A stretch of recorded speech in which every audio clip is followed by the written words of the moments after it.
This episode is brought to you by Verizon. Verizon is dedicated to giving more to those who give the most, and they are proud to offer military and veteran families their best pricing ever on Unlimited, with 5G included at no extra cost. Mix, match, and save with plans starting at $30 per line per month with 4 lines on Start Unlimited. Additional terms apply. For more information and to see if you're eligible, visit verizon.com/military. Well, the end of the Century series was inevitable, but not today. Not before a discussion on the Convair F-106 Delta Dart. That's right, our pal Bruce Gordon is back, this time as our main guest, and he tells us all about this Mach 2 interceptor with, of course, a bunch of his great stories. Let's do it. He's got about 50 to go with his nose.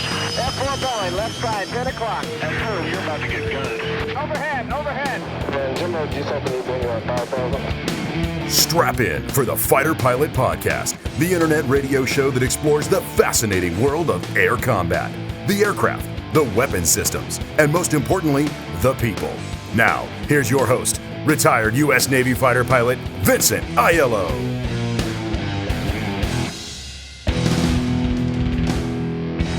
Hello and welcome to the show. I am your host, Jello. This is episode 106. And yes, the beloved Century series is almost over, but not till we get through this episode on the Delta Dart. But, it's been a good run. We've had a lot of amazing guests, and I don't know about you, I've certainly learned a lot on these older aircraft that I didn't know otherwise too much about before. And in fact, really learned a lot on the F-105. It was kind of strange listening to my own podcast, but Boat did a really fantastic job on the Thunder Chief with Colonel Morrissey. And so, yeah, great job, Boat. Really interesting to learn about that. And yes, we certainly will have an episode at some point on the Wild Weasel mission, and we can cover all the different aircraft when we do that. So be patient with us. We'll try to get around to that when we can. In the category of being patient with us, I don't know if it's painful for you to listen to, but for whatever reason, my voice is a little thrashed today. I'm not sure why. Probably too much talking or something going on. I'm not sure. But anyway, hope you don't mind it too much. Let's see. For announcements, the merchandise you know about on our website, fighterpilotpodcast.com/shop. Well, you can head over there and look for our F-105 shirt that came out last week. And of course, this week, the F-106 shirt comes out. And you better get them while you can, because we're not sure how much longer we'll leave them up there. Now that the Century series is over, we might take those down. But in the meantime, they've been selling pretty well. So go over and check that out.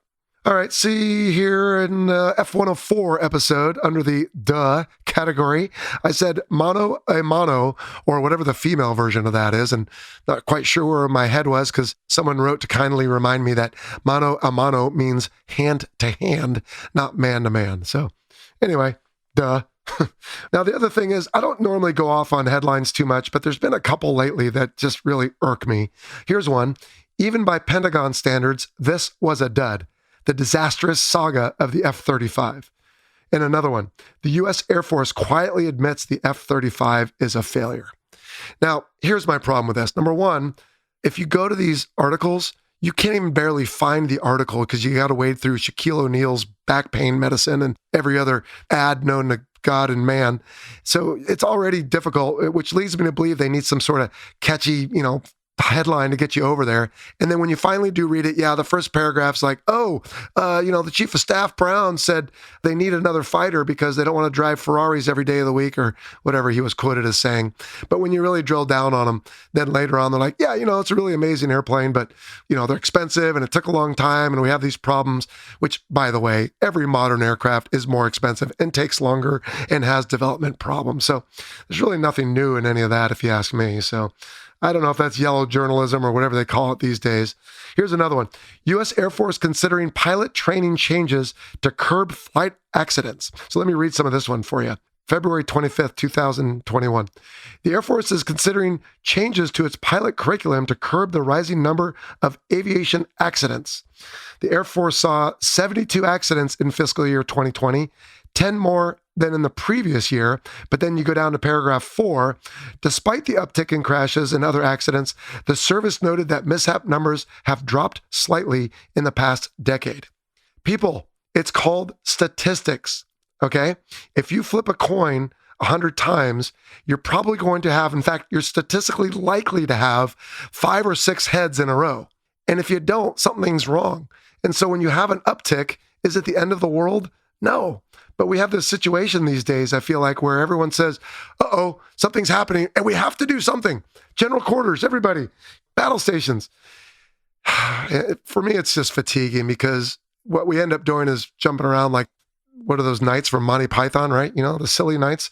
In the end, though, we need to be mindful of, okay, yeah, if there's a problem, let's fix it. But let's not chase every little gremlin every time there's a minor uptick in something. Let's look at the bigger picture. And generally speaking, you might remember like a couple of years ago, remember there was like all these mishaps within a short period of time, and there was congressional hearings and everything. And then guess what happened? They went away because that's what happens. You have a cluster and then you have no mishaps. In general, nobody cares when there's none. They only care when there's some, and they got to point the finger at somebody. So, yeah, I know I'm on my high horse here, and I can't stand it when people go crazy over something and then they find some little nugget to make this sensational headline to get you to come watch all these ads and everything. All right, enough on that. Let's see, what else is going on? How about some listener questions? That's probably fairly neutral. Sorry, I don't know why I'm all fired up today. Let's see, I got an email here from Cameron Wright from the Atlanta, Georgia area. He says, how far in advance of an aircraft being retired is that training pipeline shut down? Good question, Cameron. There's really no set number. I mean, it just depends on how manned that community already is. If it's not very manned, they're going to keep the training open longer. And even if they train somebody and 6 months later it goes away, then they just train that person again. It really just depends. And there's no one solution. It's usually about a year, plus or minus. All right, next, let's take a phone call. Hey, Joe. Jason from Ontario, Canada. Discord twerk. As close as I can get to a call sign. I raced time attack for 2 years, and the anticipation of lining up for hot laps is crazy. Adrenaline just pumps. My question to you is, what goes through your head before you catapult off an aircraft carrier besides let her rip, tater chip? In grid, I was always worried about my shoelaces. It was just a weird thing that always went through my mind. I want to thank you for what you do. I also want to thank you for the service you and your guests have done. It honestly means the world to me, being in Canada and never being able to serve for what I do. So thank you. You have a great day, and I hope more people get to know your podcast. Thanks. Have a great day. Ciao. All right. Well, first, I want to thank Jason. He's our newest Patreon Air Boss, and he helps support the show. So as such, he gets head of line privileges for his questions. Jason, this is a good question because while you think you might be all stirred up listening to music in your head, or like, you know, what is it? Queen music from Kind of Magic from Iron Eagle or Top Gun songs or whatever it is. In reality, if it's a day launch to a night landing or it's a night launch for a night landing, I'm already thinking about the night trap because I know it's coming and it's scary enough, at least it was for me. So that's what I'm thinking about. Otherwise, I'm just thinking, is the trim set, are the engine instruments and everything looking right? And then if they are, then sit back and enjoy the ride, because on a catapult, you're just along for the ride, unlike on a landing where it's really up to you. So anyway, let's take another question. This is from Alec from the Georgia Institute of Technology in Atlanta, Georgia. Wait a minute. Eric, Atlanta. Wait a minute. What's going on here? I'm hearing a lot of stuff from Atlanta. Hope that's not a precursor for my newfound primary career here as a podcaster and not having to go back. Anyway, let's see. Alex says, in civilian flying, we train pilots to focus on airspeed during all phases of flight, from takeoff to approach, in the pattern, and especially landing. We teach what angle of attack is and its importance to stalls, but not much else. Few general aviation aircraft have AOA indicators. Conversely, many military aircraft have AOA indicators, and I've heard that military pilots are trained to focus on AOA over airspeed right from the start of flight training. How true is this? If so, why does the military harp on AOA more than civilian flying, and which do you prefer? So, Alec, I imagine that civilian or general aviation aircraft don't need AOA indicators because, for the most part, airspeeds are probably close enough for you to do what you need to do. And it's just more equipment and heavier to have an AOA indicator on board. Now, airspeeds change, as you know, with temperature and altitude and winds and various things. You have all kinds of different airspeeds indicated, calibrated, equivalent, true, ground, et cetera, et cetera. But AOA is absolute, I would argue.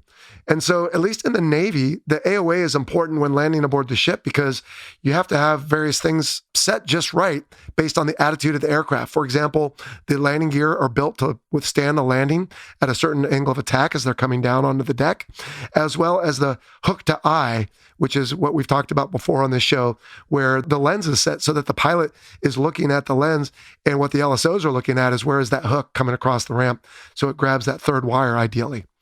So I think also in BFM, when you're max performing, you're looking at AOA and you're not worried about speed per se because it can change at different altitudes. So overall, I just think AOA is more precise. I think GA can get away with airspeeds because it's close enough.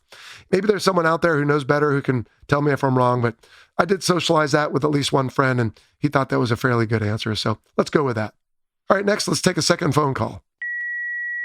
Hey, Jello, it's Dave George again, calling from Boulder, Colorado.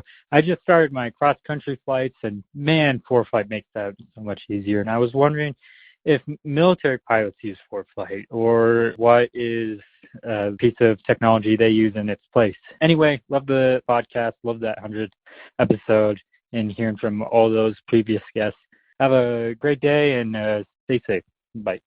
All right, Dave. Well, thanks for the question. I should honestly come to your place and answer this in person because I really like Boulder. I love all the events out there and activities and things you can do, especially in the winter and in the summer for that matter. But anyway, for those of you who aren't aware, ForeFlight is a tablet-based navigation and weather and resource app for pilots. It's got information on airfields, weather, and all these different things.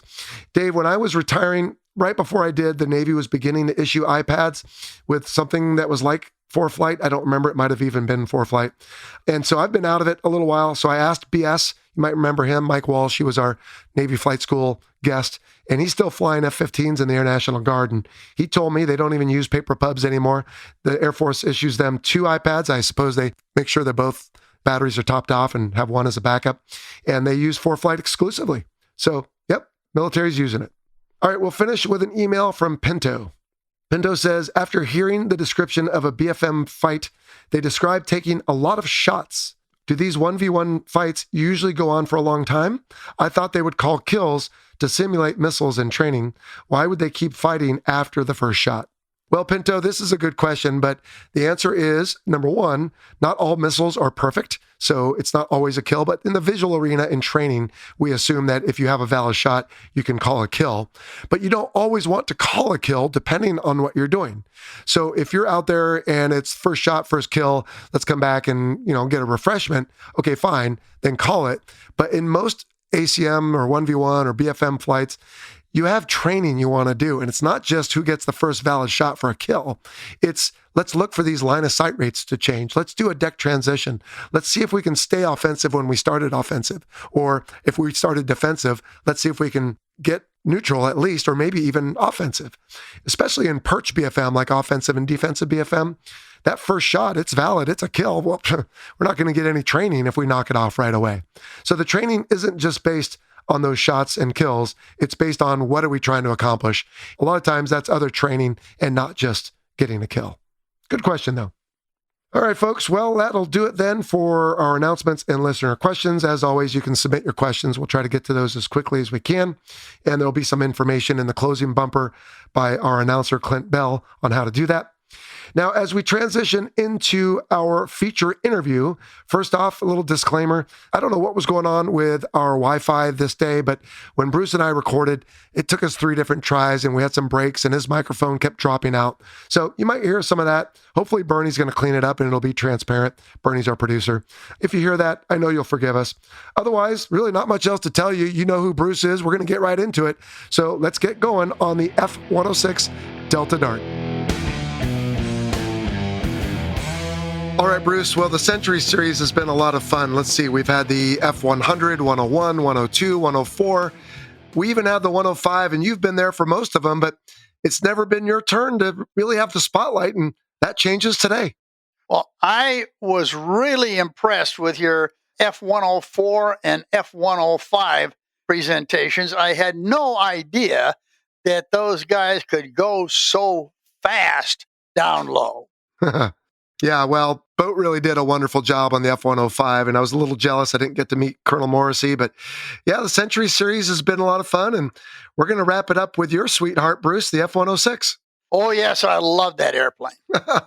All right, well, before we do, you listen to the show, and it's funny, actually, over the last couple of weeks, people think you're part of the show now, which is fine by me. We'll call you one of our co-hosts, but we always start with the background on our guests. But let me take a stab at this, Bruce, because you joined us in early January for a happy hour. Actually, that was the replay that we recorded in November.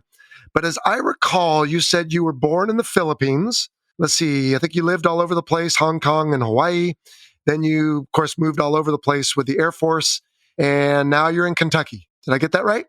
Yes, there's a lot more to it. I was 7 years old when in Hawaii when the Japanese attacked Pearl Harbor. Oh. So on all these World War II guys get out there, I say I got into the war before they were because I was on a convoy on Christmas Day in 1941. Wow. To get out of there, I presume. Oh, yes. Okay.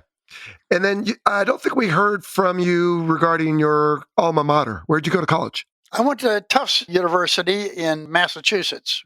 What did you study? I got a bachelor's there at Tufts, and later on I got an MBA. Oh, okay. I was just wondering what your undergraduate degree was, but okay. And then, of course, we know that you spent 3 years in Alaska. You complained you didn't get to go to any of the nice places. So anyway, we can get into that a little bit, but yeah, good stuff. Well, again, we're glad to have you back on the show, Bruce. And this time it's all about you. So let's start with the background on the F-106. We already learned a little bit about this on the F-102, but just fill in, if you would, any more gaps on what the aircraft was designed to do and some of its design history.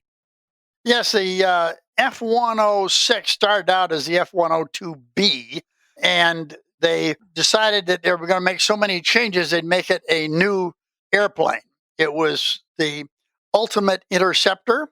They're going to have long range, Mach 2, and it had excellent radar, MB-1 nuclear weapon, and it was connected with the SAGE system.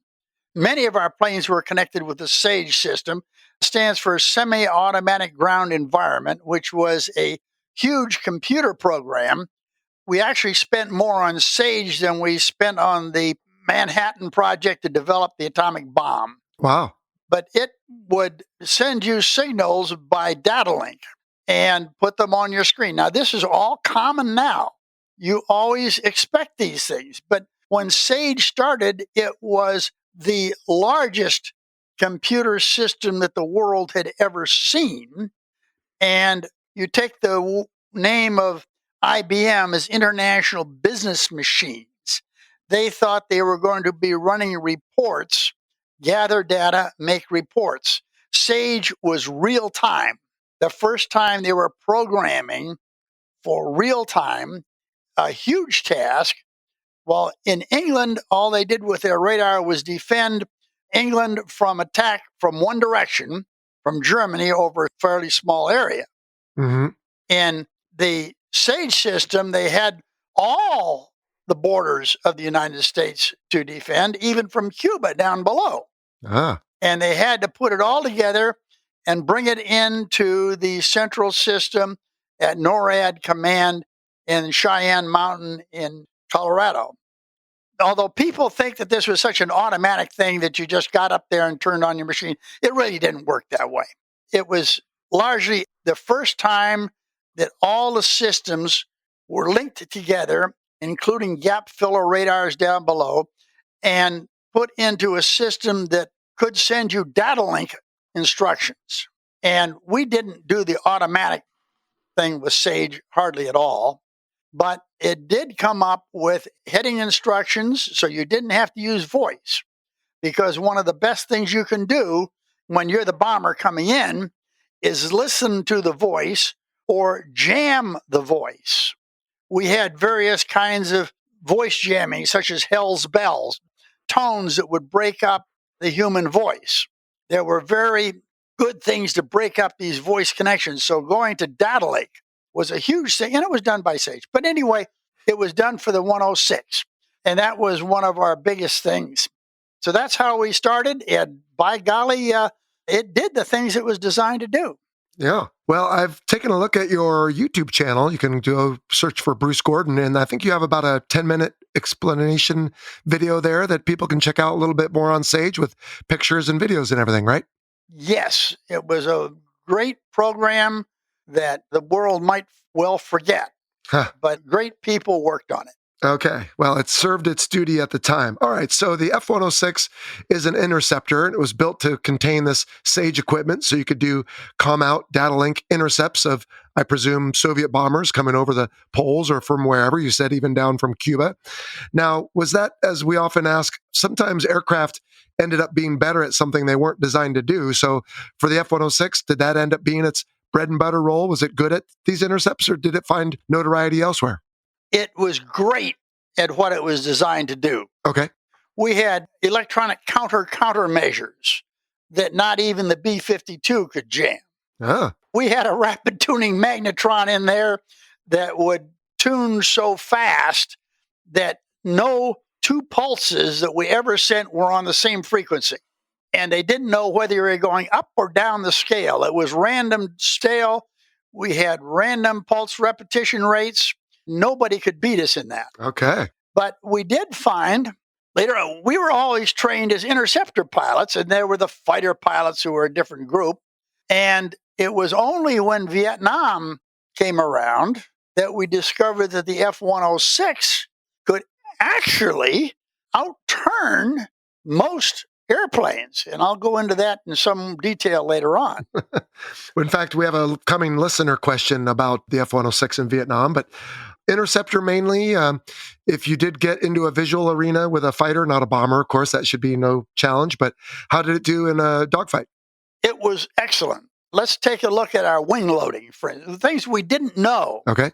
we didn't realize. We have a wing loading of 52 pounds per square foot, okay, and a powerful engine.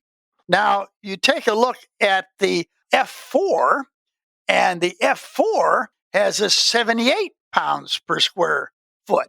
And then you look at, the MiG-21 actually had 92 pounds per square foot. And it didn't have as powerful as an engine as the 106. So it was discovered. I don't know whether Boyd discovered it or the Air Force people disagree who discovered it, that the F-106 was most like the MiG-21 in performance. Okay. And they got it to a test later on against the MiG-21 with a Have Donut program, which was a secret program out of Area 51. They had a MiG-21 and an F-106. Have Donut program put the MiG-21 against virtually all our airplanes.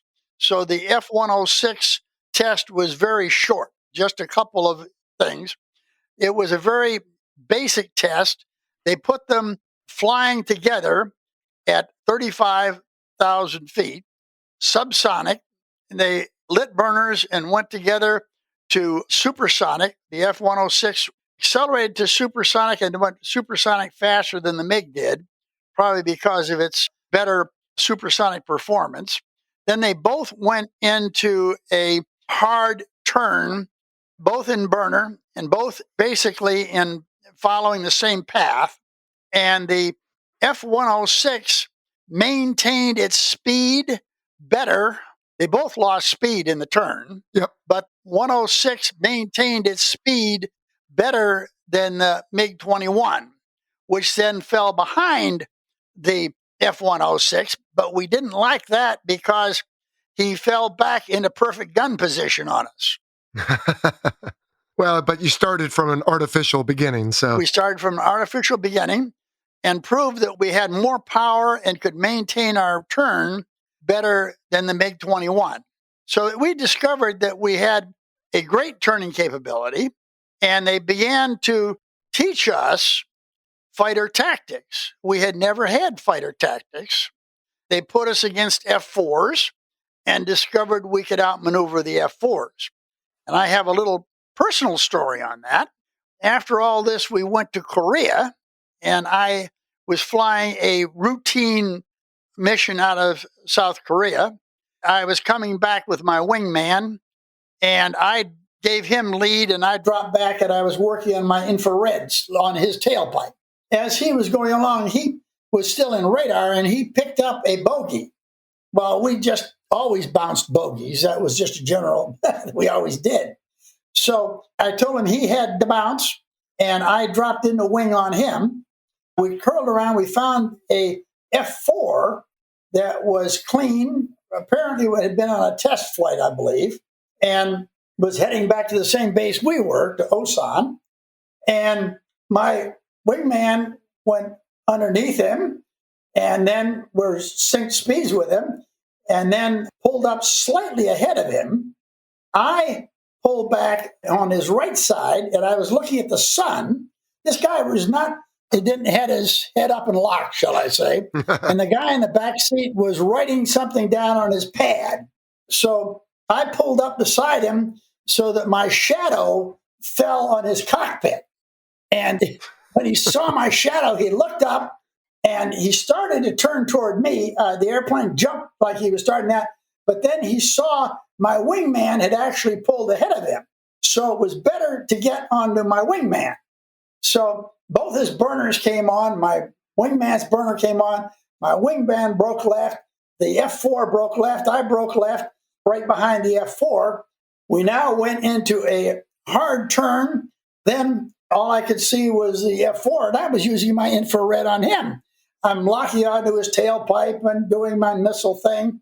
Finally, he pulled up vertical, trying to get away from me, and I'm looking into his bright tailpipes, and I couldn't see my wingman. So I called him. I said, I don't see you. Where are you? And he says, I'm right behind you. So he had already come around, and he was behind me. So about this time, I think the F-4 was running out of fuel. So he turned toward home and came out of burner. We joined up on his two wings, and we flew into Osan with the F-4 leading and 106s on both wings. But that showed that we were able to outturn a clean F-4 starting from scratch. All right, so it's an interceptor that found some chops as a dogfighter because of its very low wing loading. And if it was that much evenly paired with the MiG-21, Bruce, why don't you suppose they ever turn this thing into an aggressor or an adversary type of aircraft? Wouldn't it have done that role pretty well in training? They did. One of our first encounters was when the Navy asked us to come and run against them. And the Navy did. And we flew F-4s against the Navy F-4s and against the Air Force F-4s. So, yes, they did. I don't know whether it was formal aggressor. No, I don't think so. But occasionally we went down.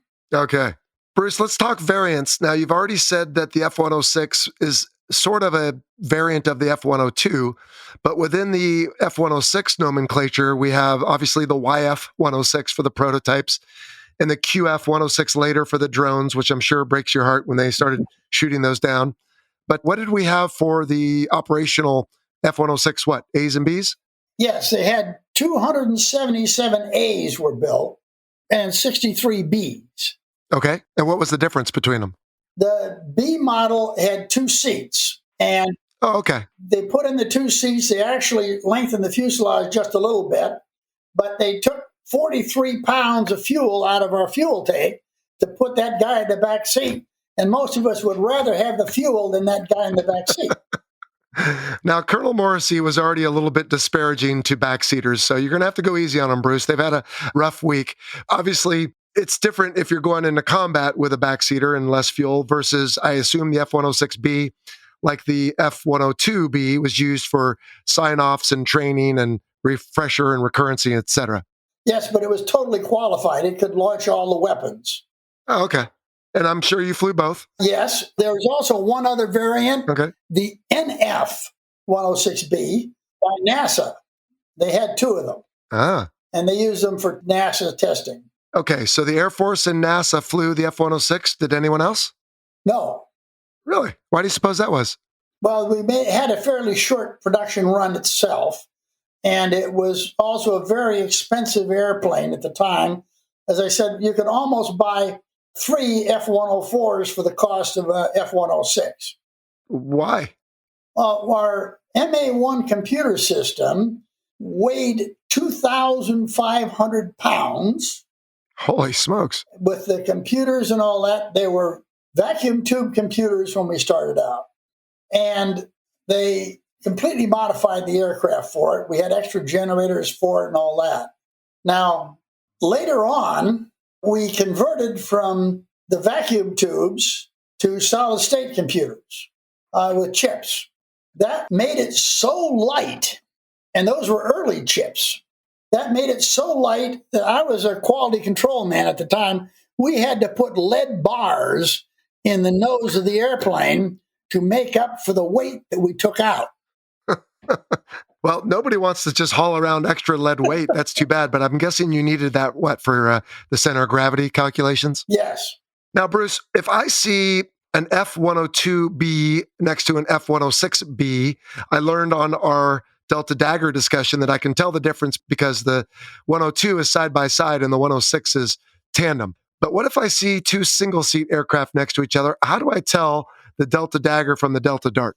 First of all, it's a TF-102, not the 102B. Oh. Okay, just detail. My apologies. When you see them first, the F-106 has a squared off tail. The top of the tail is cut off. Okay. And the F-102, it comes up to a point. So you could tell that really quickly. And the other thing is a placement of the intakes. The 102, the intakes were forward, just forward of the cockpit. In the F-106, they were behind the cockpit. Oh. So this made a much shorter air intake area. And I believe they used that to put in the fuel tank. We put in a fuselage fuel tank, greatly increasing the amount of fuel we had in the 106 then compared to the 102. But did that create a problem for the pilots? If you had your canopy open taxiing around, did you have to worry about things flying out and going down the intakes? Well, nothing flew out. We didn't have anything loose in the cockpit. Okay. And yes, it would. It is running out right behind you there. Right. And you can turn around and look into the intakes. Even when you're flying, you can look into the intakes. Oh, wow. Well, I just thought like kneeboard cards or, the little pieces of paper and things you take with you for the codes of the day or whatever. But all right. Otherwise, when we talk about the looks of the F-106, it is basically a delta wing and it has no tail, traditionally speaking. Is that right? True. It has no horizontal stabilizer. So instead it has, I think I read elevons, Yes. like elevators and ailerons. And how did that do for handling? Was it a joy to fly or was it somewhat of a handful? It was a joy to fly. Yeah. Mixed your controls very nicely. It was smooth. It did have a problem as it went high supersonic. As you continue going past Mach 1.5, shall I say, the center of pressure continues to move farther aft, giving you a farther, rather nose-heavy thing. Is the center of pressure lift is behind the center of gravity, which doesn't move. Then you get nose heavy. Now, we did have transfer tanks, extra fuel tanks far back that the F-102 didn't have, about as far back as you could put them. The primary purpose of the transfer tanks, they were full on takeoff, but we burned out the fuel quickly.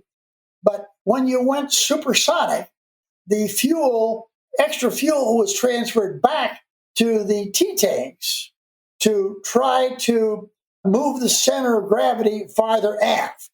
So it was a way to move the center of gravity aft, was transferring fuel. To counteract the changing center of pressure that way. As you went high supersonic. Okay. Very interesting. It didn't do it enough. One of the weaknesses, you talk about weaknesses, I'll talk about it right here. Okay. The weakness was that didn't do enough to transfer the CG aft. Ah. And as you went above to around Mach 1.5 or so, you got into what's called the hinge moment limitation. The elevons were too far aft, while as the center of pressure moved back toward where the elevons were, you didn't have enough hinge to move the nose up. And you could have the stick all the way back jammed against your seat, and you couldn't get more than about 4 Gs.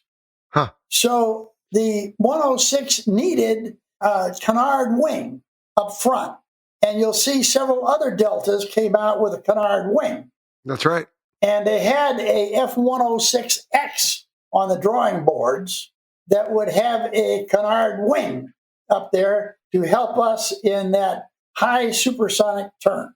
Okay. What happened? They either ran out of interest or money or something? They took all the money and gave it to the F-15.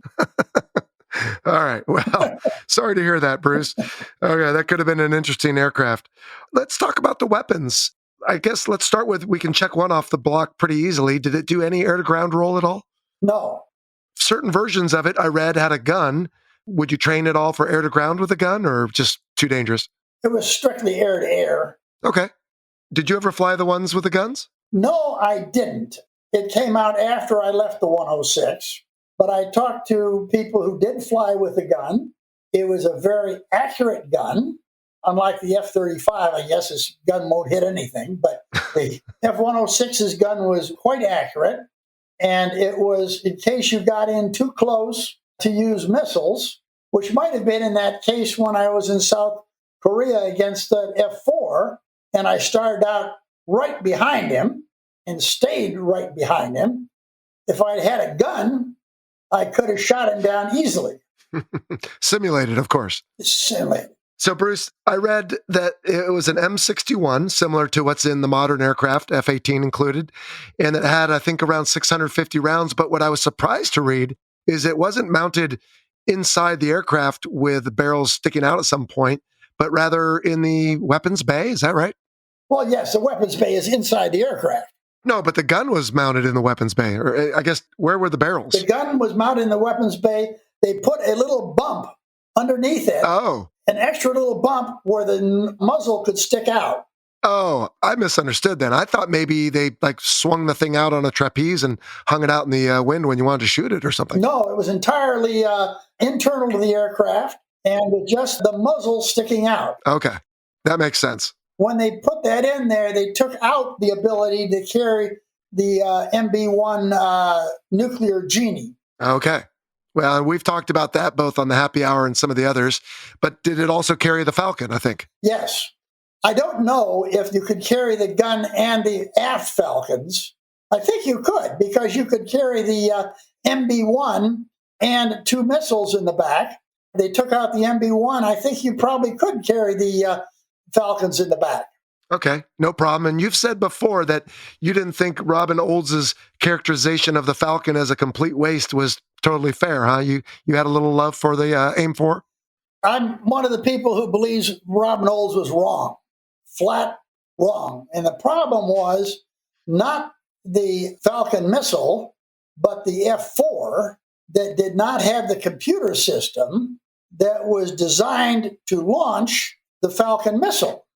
At the very end, I was going to tell you some stories of using that computer system to launch the missiles. Well, we can do it then, or we can do it now if you want. I know on your Sage YouTube video I watched that you talked about one where the ground computer failed and you were still able to consummate the intercept. So I don't know if that's one of them, but if you want to do it now, we can. Otherwise, we can keep talking about weapons, although I think that's it, right? The AIM-4, the Air 2, or you called it the MB, the Genie. Did it change nomenclature? The MB-1 Genie. Is that different than the Air 2A or something? That's the same missile. They just changed its name. Okay. The two things that you could do with the computer that they couldn't do with these other aircraft, I was put on the program to shoot down a Bomark missile. And the reason to shoot down the Bomark missile was to test a specification on the F-106 that it could destroy a target coming at you at 2,000 miles an hour. So I was flown out of Tyndall Air Force Base. They were going to also have F-104s try to shoot at these Bomarks. We didn't have too many of them to use as practice. But the plan was the F-104s would take off Well, first of all, I would take off first. The 106 had plenty of fuel. That was one of the great things of it. I took off first, a half an hour before everybody else, and I went out to the area and went around in circles waiting for everything to happen. So I had plenty of fuel. The F-104s didn't. They actually started on the runway, pointed down the runway, and they took off, and the Beaumark missile, which was a Mach 2.5 missile, air-to-air breathing with a ramjet engines, would fly right over the F-104s. And the 104s had sidewinders. Their job was to try to shoot down the Beaumark with sidewinders as it went over their heads. Well, that worked just fine. The Beaumark went right over them. One of them fired a sidewinder, nearly hit his lead, but the sidewinder missed, and the Beaumark went out on its route. It climbed to 65,000 feet and turned in downrange toward me.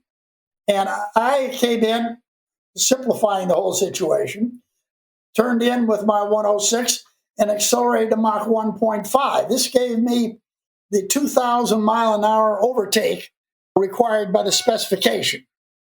I was able to lock on to the Beaumark coming in with my radar, and I had one of those Falcon AIM-4G infrared missiles that Robin Olds hated so much. I had one of them, and I fired that AIM-4G, and I could see the Beaumark. It was leaving quite a contrail. I could see it from 60 miles away coming at me. Wow. My problem was that as I'm doing all this, I'm not holding my altitude. I was starting to climb toward him. I was supposed to be at 45,000 feet. But I started climbing as I'm working on my radar, and so I did not have my desired clearance from this guy. But I had one missile. The missile bay doors opened. I fired this one AIM-4G missile. I could see it track right on the inlet spike of the left engine of the Beaumark. And everyone says, the Falcon didn't have a proximity fuse. It didn't need a proximity fuse. The thing hits. It doesn't miss. Not if it smacks it, huh? It hit that Beaumark. It blew off the left wing of the Beaumark in a big blast. It rolled over on top of me and dove at me. Oh, boy. Now, it's coming at me at 2,000 miles an hour now. I saw this ball of fire go racing over my cockpit, and then everything was clear. I said, splash one Beaumark. And that showed its ability to kill at a very high speed with that same AIM-4G. Now, one more story. Okay. This was exactly the time that apparently Robin Olds was bad-mouthing the Falcon missile. He said that everything that we were doing, all our tests we were tweaking up the missiles just before we fired and all this stuff, experts going over it. We were not doing fair tests. So they got together and said they were going to make an absolutely fair test. They said, we'll take some airplanes that are on alert now, loaded at Selfridge, Michigan. They had nuclear weapons on them. We will download the nuclear weapon and we will leave the two AIM-4Gs on. They took off the AIM-4F radar missiles that are up front. They took them off and left us the two AIM-4Gs, which are the ones that Robin Olds didn't like. We were told that we could have no maintenance on the airplane other than fuel and oil and all that sort of stuff, drag chute. No maintenance at all. They were taking them off alert so the commander could pick the pilots he wanted, because due to crew rest and all that, they were testing the airplane, not the pilots. So my commander picked me, and I had a wingman. The two of us took off and flew down. And the moment I started my F-106, I noticed that I had a range gate drift. The range gate is when you have the target in the chisel band, you're trying to lock onto it. If it's drifting, you can't lock onto the target. Now, that is a screwdriver adjustment. If I had designed the airplane, it happens so often, I wish I had a screwdriver in the cockpit that I could adjust it, because it's a screwdriver adjustment. Okay. You just open the front thing, and the guy knows what it does, and he says, turn it a little bit, and says, okay, that's it, and you close it up, and off you go. But no. So I couldn't do any maintenance. So we flew down to Eglin, to Tyndall. There they briefed us on the mission. They were going to have as realistic a target as they could. So they used the Mace cruise missile. No augmentation, nothing else. It was a Mace cruise missile. They were launching that from Eglin, and we were to go out as a backup for the Mace. They were going to have a BQM-34 regular drone target. Okay. That was a backup target. We went out there, and my wingman said, hey, you got the Beaumark. He said, I want the Mace. Give me the Mace. Now, I was a ranking officer, but I also knew my radar wasn't that good. So I said, okay, you could have the Mace. So he took the lead, and we went out there, and they fired off this cruise missile, Mace cruise missile. We picked it up on radar and dropped down, and I dropped into number 2 position and watched it as he went in on the Mace. His missile bays opened, and he fired his 2 Falcons. Now, they both guided on that Mace, and they fired at the same instant. So they went out the bay. You could have drawn a ruler across between the 2 of them. They were exactly the same distance, the same 3 feet apart as they had been in the missile bay. Like twins. And they came zooming toward the Mace. And as they got to the Mace, they both tried to get in the exhaust at the same time. And they hit each other. Oh. 2 Falcons hit each other, and they blew up, and the explosion flipped the Mace tail up and his nose down. I thought it was going to go in, but no, the Mace's autopilot pulled that Mace out of the dive and low on the water. I said, well, that didn't work. So I started to swing in to make my attack. And then I noticed it was slowing down. The Mace was slowing down. I said, well, that thing has flamed out from the blast. And there's no pilot in there to start it again. So I did not fire. I stayed right behind the Mace. You could see as it slowed down, and the autopilot pulled the nose up, and it tried to pull the nose up, and finally it stalled out and fell into the Gulf of Mexico. Beautiful picture of the blue waters and this splash going all over everywhere. But then they turned me loose on the backup target because we had another. So I turned up on the regular BQM-34 target drone, the backup target. It had no augmentation, but now I had radar, but I couldn't lock onto it. So I used my infrared, and I locked onto it with infrared, watched it come down. When I selected my infrared missile, I fired my infrared missile. It homed in on and blew up the BQM-34, and a big explosion. I didn't realize how close. I had not turned away. You're supposed to break away, and I didn't remember that. I did not turn away. I was heading right at it, and this thing blew up in front of me, and I actually had to fly through the fireball of this thing. Oh, geez, that's never good. I came back, landed, and looked over the plane. I did have some paint scratches from pieces of the thing, but fortunately nothing else. But there we had sent 2 F-106s right off of alert. We had 2 targets, and we'd shot them both down. And there was no tweaking at all. So I said, that missile, which we said had about a 0.95 kill probability, 0.97 if you used both of them. One IR had a 0.95 kill. Okay. And that was from multiple tests. My answer to that is the F4 didn't have the computer systems necessary to fire the missile. You're a wonderful storyteller, Bruce. Thank you. That's a lot of fun. It's been a few minutes, but if anyone's wondering who Robin Olds is, number one, shame on you. But number two, he is quite a large figure in fighter pilot lore. He was a triple ace? He downed enemy in World War II and Vietnam. I think he was stuck in a staff job and they wouldn't let him go to Korea. But larger than life, he wrote a book called Fighter Pilot. It's a great book. I recommend it. But yes, he was very outspoken about many things, including the Falcon. But Bruce Gordon is here to tell you that, nope, it's a good missile. And so worth loading on your alert aircraft as you did. That's good stuff, Bruce. All right, so you started talking about performance a little bit. Let's go there next. We can all read about the stats of this thing, but let's ask you, what's the highest you've ever had one, and what's the fastest you've ever had one? And maybe that's the same time, but sometimes not. I was a guy who followed the regulations. It's hard to believe. That's good. But I did. No, that's good. I flew the F-106 was labeled as Mach 2.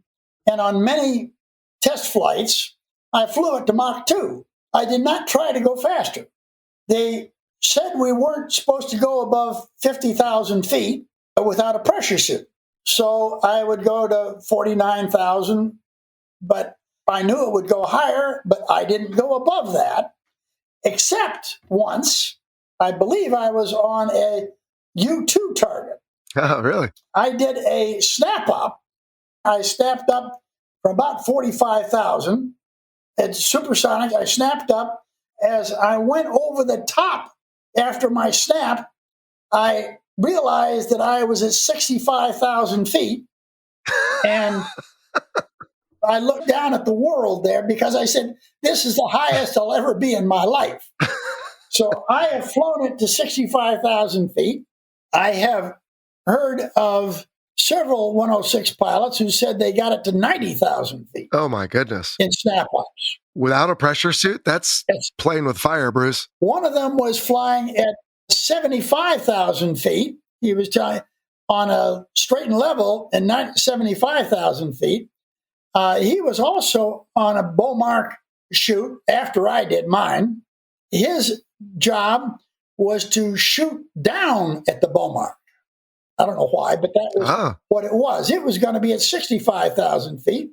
He was going to be at 75,000 feet wearing a pressure suit, but the Beaumark ground aborted, so he didn't get his shot. Oh, too bad. But he was up there flying around at 75,000.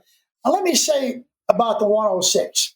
It was king of the high-altitude skies. Really? There was nothing up there that could match it. I have seen a picture of a 106 in formation with a U-2 way up high. I don't know how high it was, but there's a 106 up there with a U-2. So the picture must have been taken by another 106 on the other side. Oh, good point. They were up there with our light wing loading and a powerful engine. We had the same engine as the F-105. At that altitude, we could outturn anything. They said we could outturn the F-15 at altitude. Really? Above 40,000 feet. But at low altitude, we had problems. As your F-105, Colonel Morrissey said, with the same engine as we had, he could take that 105 faster than we could. He could go, I think he said 800 knots. I never had my 106 more than 550 knots indicated at low altitude. Right. I chickened out. I was trying to see how fast it would go.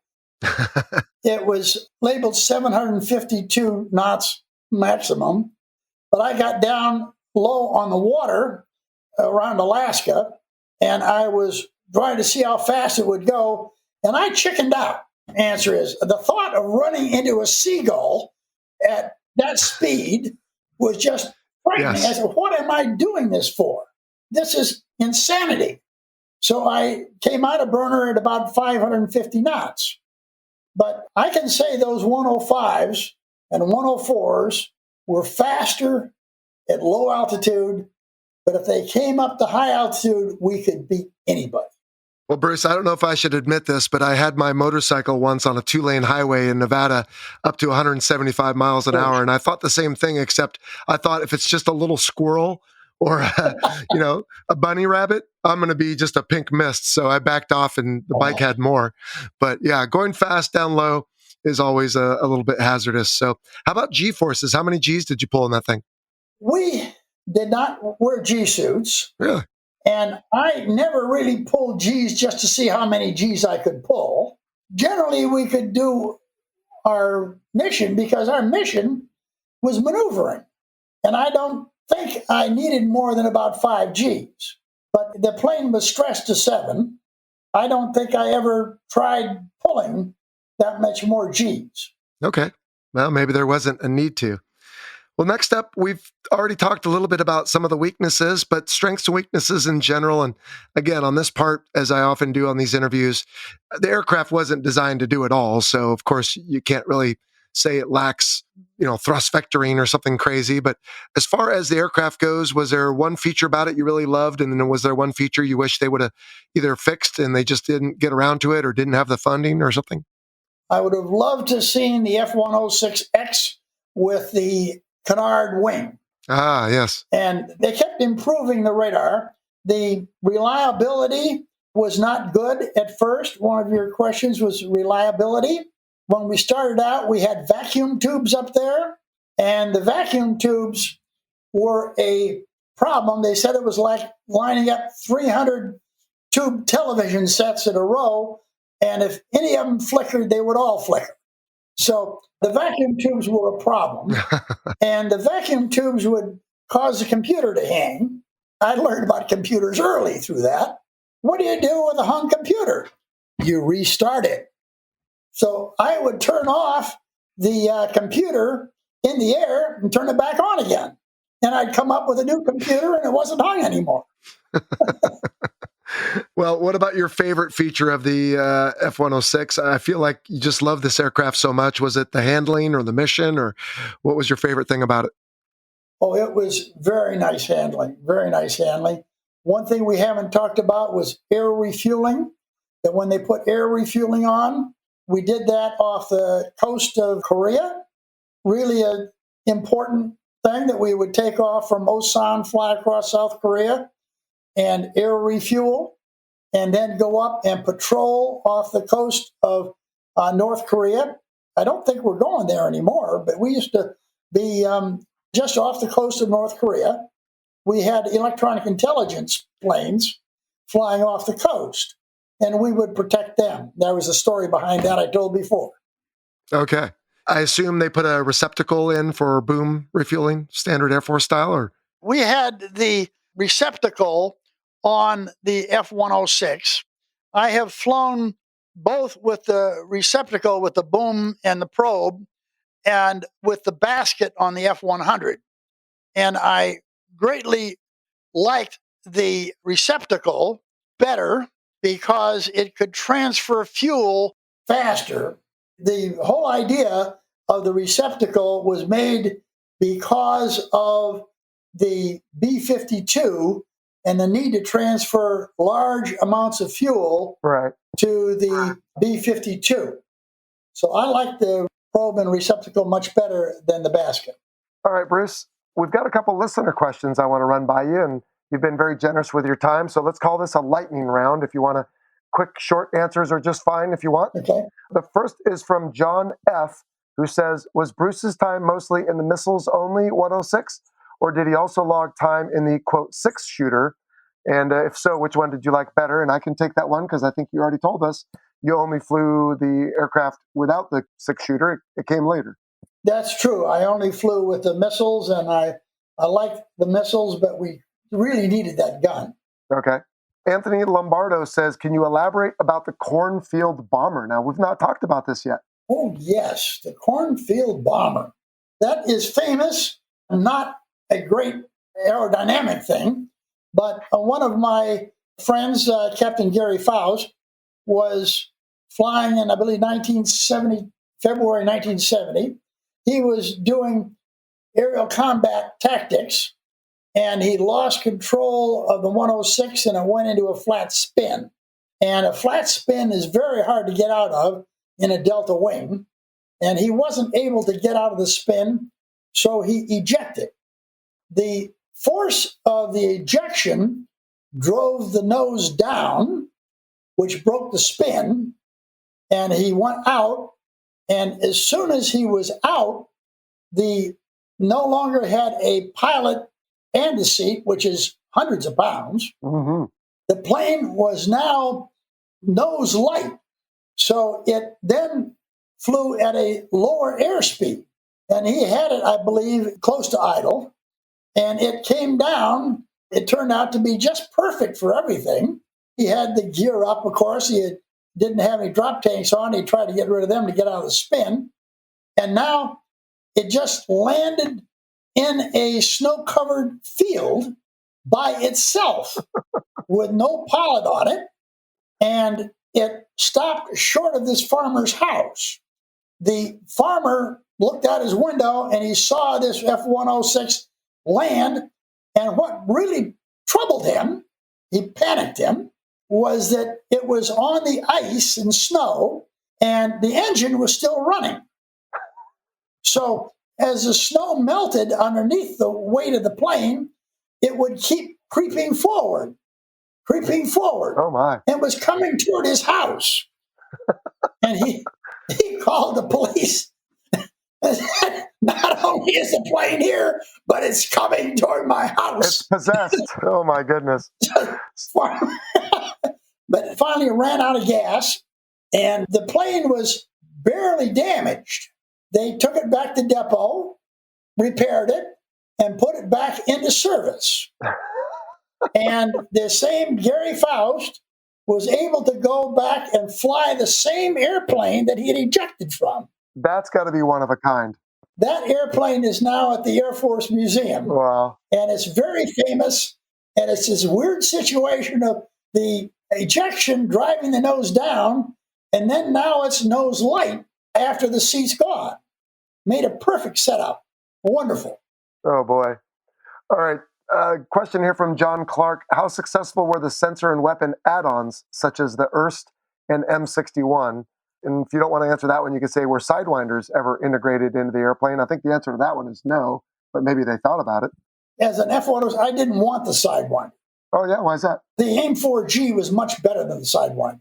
Oh. The Sidewinder at that time did not even have a cooled warhead, seeker head. Okay. It would be suckered off on the edges of clouds.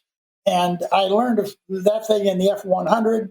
The F-106's AIM-4G, one of the reasons they picked it was because it had a cooled head. We had argon cooling in it. Mm-hmm. When the computer would fire it, or the backseater, in the F-4's case, it would cool the seeker head. We would then look at a lower infrared band where you could pick out better the signature of burning jet fuel, which was down lower in the infrared band. So the cooled seeker head was much better. The AIM-4G was much more maneuverable than the Sidewinder. And I could say that from the fact that I fired one so closely myself. It was highly maneuverable and could actually be fired at a closer range than the Sidewinder. Oh, wow. No, I did not want the Sidewinder any way, shape, or form. You talked about the IRST, the Erst you called it, infrared search and track. Both the F-102 and the 106 had IRST. It was a good backup system for the radar. But if you had radar, radar was almost always best. You see, in my case, I used it when I had a radar malfunction, but I was still using the radar to detect the target in the first place and bring it in so then I could lock on with my IR. As they say, infrared is like looking at the world through a soda straw.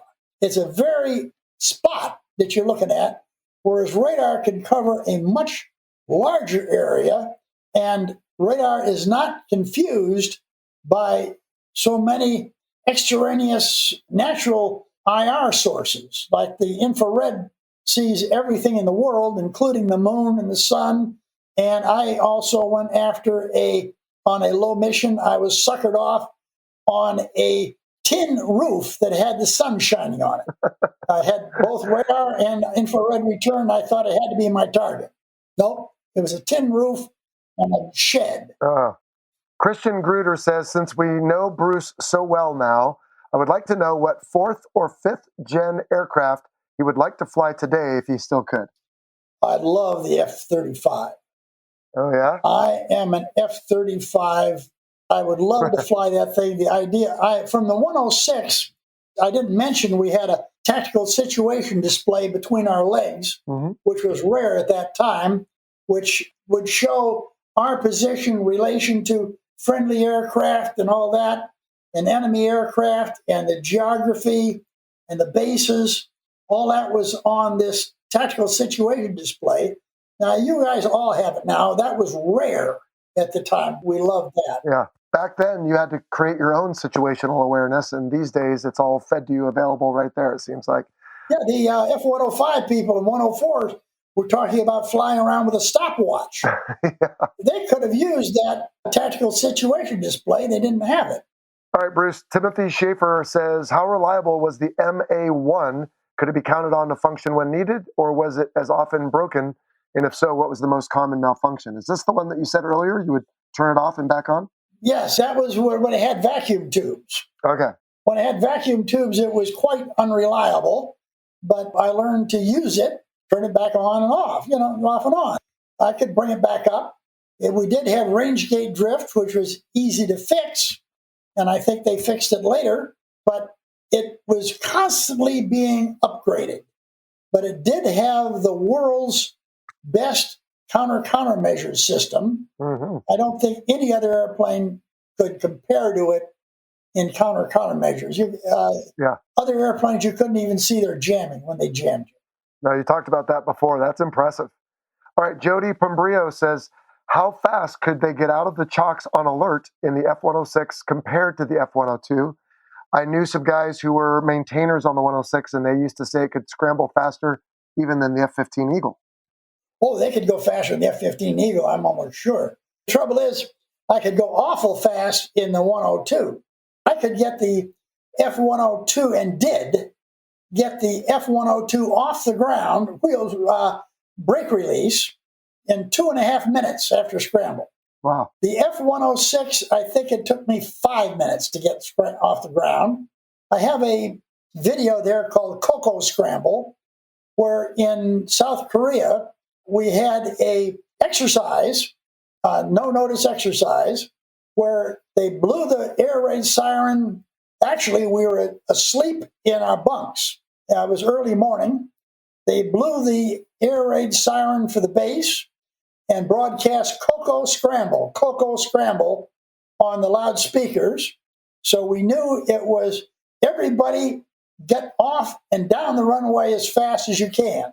And to make a long story short, we had all of our F-106s got down the runway before the first F-4 got to the runway.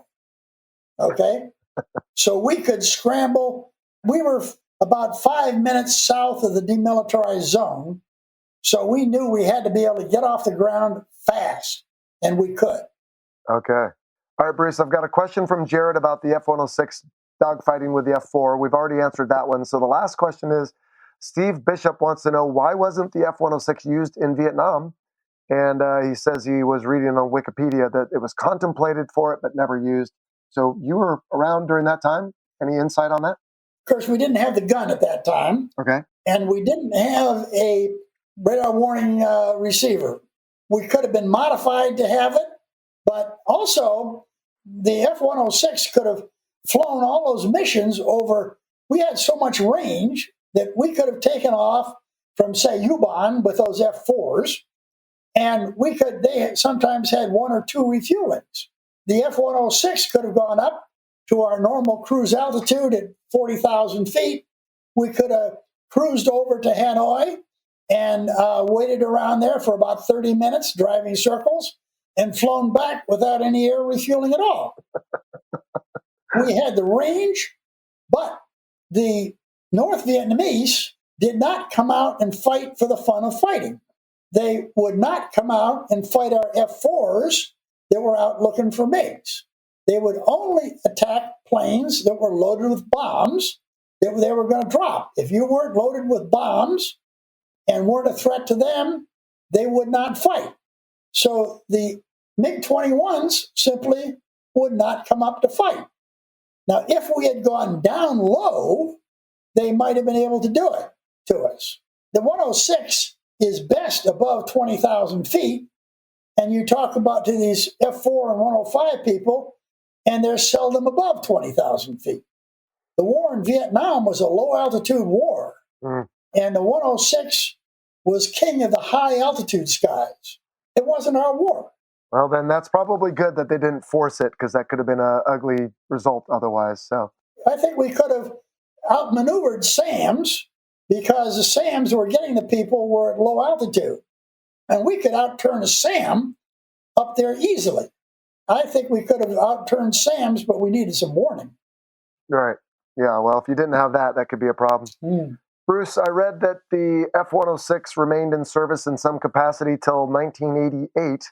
Which one lasted longer, Bruce Gordon or the F-106? The F-106 lasted longer.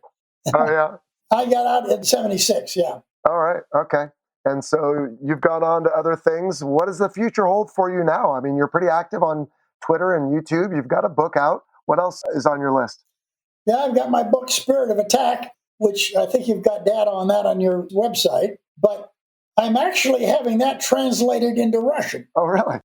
I have made contact with a Russian man who read it in Russia, and he's a DCS gamer guy. He speaks English well, and he's trying to translate it into Russian. And so I gave him permission, and I'm helping him out with the translation.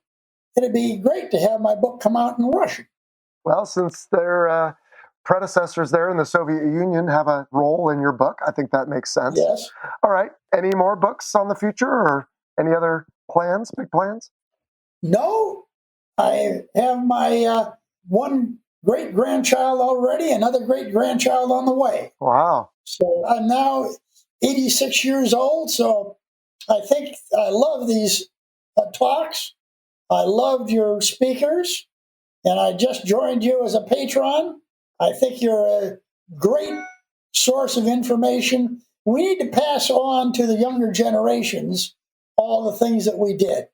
And the best way is telling it in the way you're doing it. Well, Bruce, I wish you had not signed up, because I was actually contemplating sending you a gift of some sort, but you're extremely generous with your time and with your knowledge. And I hope I speak for the listeners that you have just been such a joy for us over these last couple of months as we've gone through the Century series.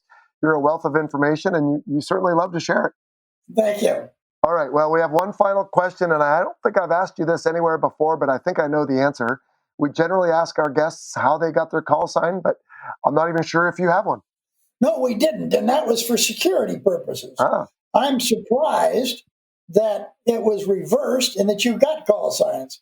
In my day, we were prohibited from using call signs to identify the person, because if you knew who the person was, then you could track what squadron he was in, and you could track anywhere that squadron moved throughout the world. So for security reasons, we did not have personal call signs. On a scramble, for instance, the first flight off on a scramble was red flight. The second flight up was white flight. The third flight was blue flight. Okay? Red, white, and blue. I think I see a pattern here. Yep. All right, Bruce. Well, like I said, folks already think of you as part of the show. I think I'm going to definitely keep you very close here to us and look for a way to bring you back. And you certainly have, again, such a wealth of experience. But just want to thank you for everything and for explaining the F-106 today. Thank you very much. All right, folks. Well, you know what? I don't know how much more there is to say than that, but That's the F-106, and that's Bruce, and man, both are amazing. Bruce, thanks again. I can't believe you're supporting this show. I am grateful for that, but honestly, I owe you big time, and so we're going to do what we can. Bruce told me later that he's already sold a lot more books, so that's great. Folks, please look for Bruce Gordon on YouTube and Twitter, and look for his book, The Spirit of Attack. Really do thank him for all his help for the Century series. I don't know what else there is to say about the F-106. I think we covered it. I told you before, we had a couple challenges with the microphones. Hope it wasn't too painful for you. And my voice is still a little bit strained. So this has just been one of those difficult interviews or episodes, I should say, for me. Just I need to maybe take some warm tea or something. Plus, I kind of went off on some of those news articles earlier. Anyway, once in a while, you just got to clear it all out of there. You can't let it build up. I hope you really enjoyed the Century series. Man, I just think these aircraft are so amazing. And it's really just surprising to me to learn what they went through in the 50s and, as they continued to develop these in the 60s. But golly, a lot of these were Mach 2 capable. Most of them were single engine, nuclear air-to-air weapons. The F-104, super fast, but couldn't turn with a flip. And now these ground-based things, which, they were doing back in the 60s, which when I came in, we were still trying to figure out how to do Link 4 and later Link 16. So I just really enjoyed the Century series, and that's going to do it for the whole series. Next week, we've got an interesting discussion on something completely different, and that is on purpose. We're actually going to talk about the law of armed conflict and why, for example, when I see friendlies that are being attacked, I can't just walk away thinking, they'll probably figure it out. There's the obligation of self-defense.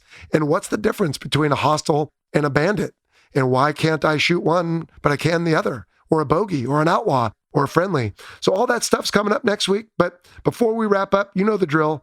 We have to thank our new Patreon strike lead, Jody Pombrio, and we have a new air boss, Jason Deal. That's the one who submitted the question earlier about what it feels like on the cat.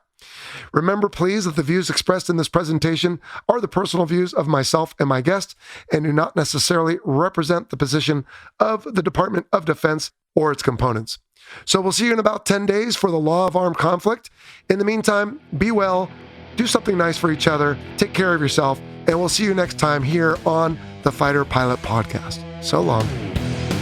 You've been listening to the Fighter Pilot Podcast, brought to you by BVR Productions.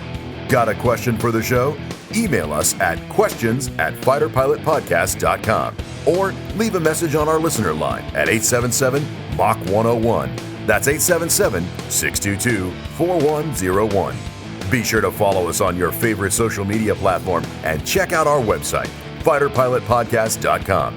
For exclusive content and to help support the show, check out our Patreon page. Thanks for listening.